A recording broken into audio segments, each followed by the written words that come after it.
In today's episode, this is part 4 of my Get Ready With Me series on how I prepare for a webinar using generative AI. So let's continue. One of the things that is challenging about the consumer generative AI web interfaces is they often can't handle large amounts of data in a prompt itself. The developer versions of software will do typically a much better job of this. So we see here now it's extracting out the key themes from this data set. So we're going to go ahead and take a screenshot of this. And now let's duplicate this slide and change the opacity of this so that this becomes more prominent. All right, another example. Hotels have property management software. Let's see if we can find some. What is hotel property management software? Let's take a look at some images. Look, we got here. This is an image of property management front desk operations interface from Crosdesk, and this is room stays. So let's open this image in this new tab. For any kind of extraction, we want to work with a model. We want to work with something where we can extract useful information from visual information. So let's go ahead and save this. Now let's create a new prompt. I have attached an image of the front desk operations for our hotel from our PMS or property management software. The image shows our capacity, which guests are booked for which rooms. Provide an analysis of our property based on the image.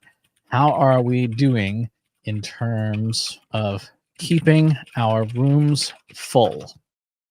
And now we're going to take that image that we saved, hit run, calendar view style room occupancy, dates, high occupancy, possible trends.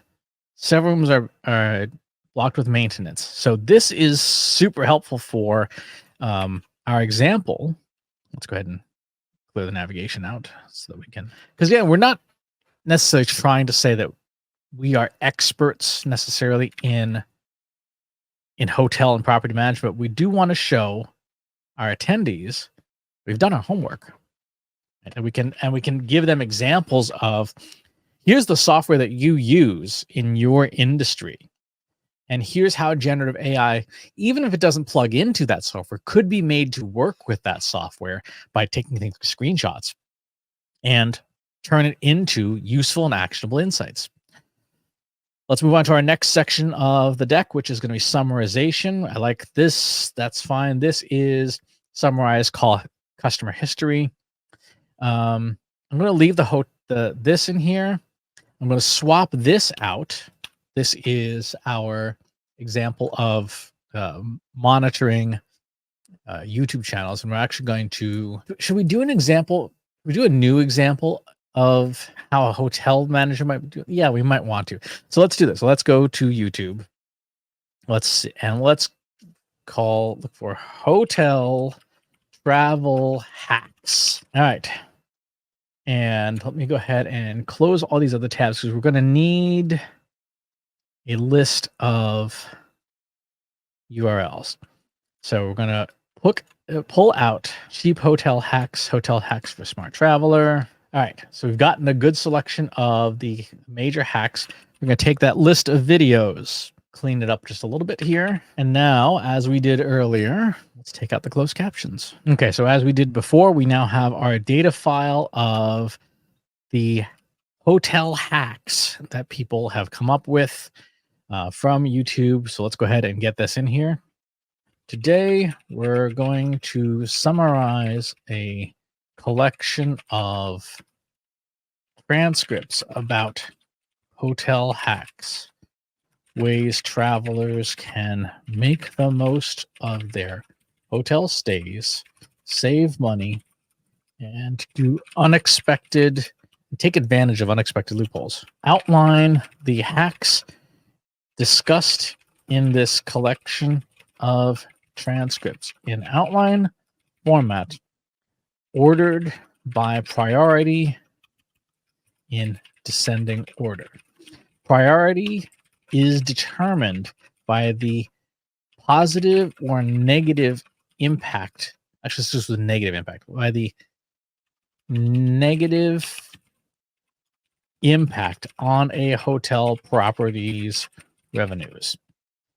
Since our audience is obviously hotel folks, they would want to know, what are people saying online? What tips are the audience being given that could negatively impact your business? Okay, so let's see what's come up with for hotel hacks. Hacks that directly cost hotels money: booking cancellation and rebooking at lower rates, bidding for upgrades to first class, using bereavement rates when you're not going to a funeral. That's kind of scummy, so I would definitely say that's worth. Yeah, people are awful. Price matching with third-party sites, finding owner direct rentals, using corporate rates, claiming corporate rates despite not being an employee of the company with a negotiated rate, booking mobile-only discounts, using free amenities, etc. So yeah, this is useful for if you were a hotel property manager. This is the kind of thing that you would want to know what people are being told about, what's in their media diet that could impact your hotel chain. Remember, if we go right back to our key priorities list, our key priorities list is recruiting issues, brand differentiation, employee experience, economy, technological innovation. You are using, this falls into technological innovation and that very core, hey, we need to make more money. And remember, in the key priorities for hotels, we need to make more money. Well, this is how you're being cost money. And there, you may or may not want to close some of those loopholes. Let's see. I'm going to get rid of this slide because we don't need it for this example. Let's go into our fourth category, rewriting. So NDA example is good. The training and professional development is good. That one's good. I want to do one to address recruiting because I think that's important.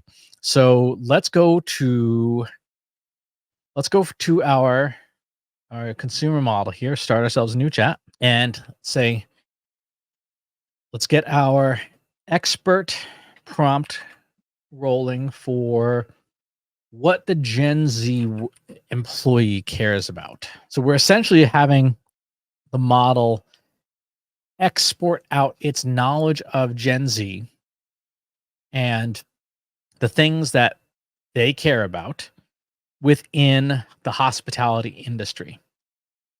Right. So we have all of these key areas of the things that Gen Z would care about. Now, let's go to Indeed.com. Let's go into hotel. Oh, go away. And let's go into the Boston, Massachusetts market. And we have here the Elliott Hotel. Let's see if we can actually guest service agent Hilton Boston Park Plaza. Great. Let's take this text. I'm going to open up a text document here. Now, rewriting from our preloaded prompt area. We're going to make a few little changes here. Here's the job description from Hilton Boston Park Plaza for a guest service agent. The job description is written for a generic employee. Examine the job description and then outline how well or poorly the job description addresses the specific needs and pain points of Gen Z employees. So that's going to be our prompt. Let's go ahead and feed this into Gemini and hope it doesn't choke. And it says, hey, here's things that are good. Emphasis on benefits, growth opportunities, diversity and inclusion, areas for improvement, lack of purpose and impact, flexibility, lack of flexibility, traditional tone, which is a big deal, vague career path. So let's say, great, using the information provided and the facts in the existing job description, rewrite the job description to be more tonally appropriate for a Gen Z employee in the hospitality industry. Confine your writing to the facts in the original job description, because we don't want hallucinating things like benefits that don't exist. That's not bad. I would say that's an improvement.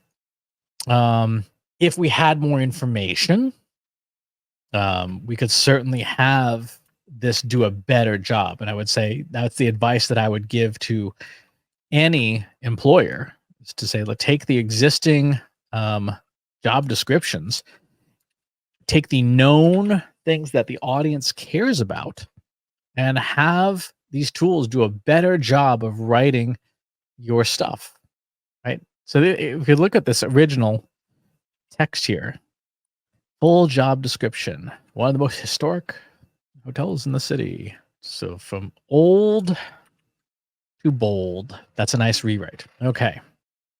Our fifth category, classification. So this is sentiment analysis. We have those hotel reviews. Let's do, and they're in JSON format, which is even better. Okay, so let's go and go back to Gemini, save this. Okay, so we've taken our JSON content, said here's 20 reviews, perform a sentiment analysis, minus 5 to plus 5, and a large data set. And now we have a very nice sentiment analysis. So this will go into our slide deck as an example of how to classify text, which again, would be super helpful for hotel managers to know. Our last category is question answering. Let's see, how do we want to tackle this? Because there's a lot of really good examples here, but these are all very, very real estate examples of how do you answer questions. I'm going to keep the agent in place. That is it for part 4 of my Get Ready With Me series. Stay tuned for the 5th and final part. See you on the next one. If you enjoyed this video, please hit the like button. Subscribe to my channel if you haven't already. And if you want to know when new videos are available, hit the bell button to be notified as soon as new content is live.